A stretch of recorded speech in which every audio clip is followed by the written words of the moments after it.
তৃণমূলের আক্রমণ মানছি না, মানবো না।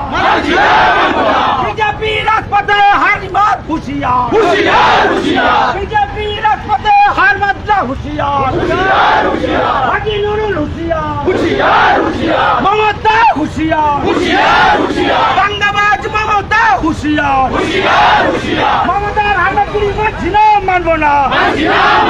লেখাপত্রকে জাতপাত তুলে গালাগালি দেওয়া হলো কেন? জব চাই, জব লেখাপত্রকে ছোট জাত বলে গালাগালি দেওয়া হলো কেন? জব চাই, জব দাও। লেখাপত্রকে জাতপাত তুলে গালাগালি দেওয়া হলো কেন? জব চাই, জব দাও। গ্রেফতার করতে হবে, আন্দোলন চলছে, চলবে। বিজেপি রাজপথে হার মাত্রা হুঁশিয়ার, বিজেপি রাজপথে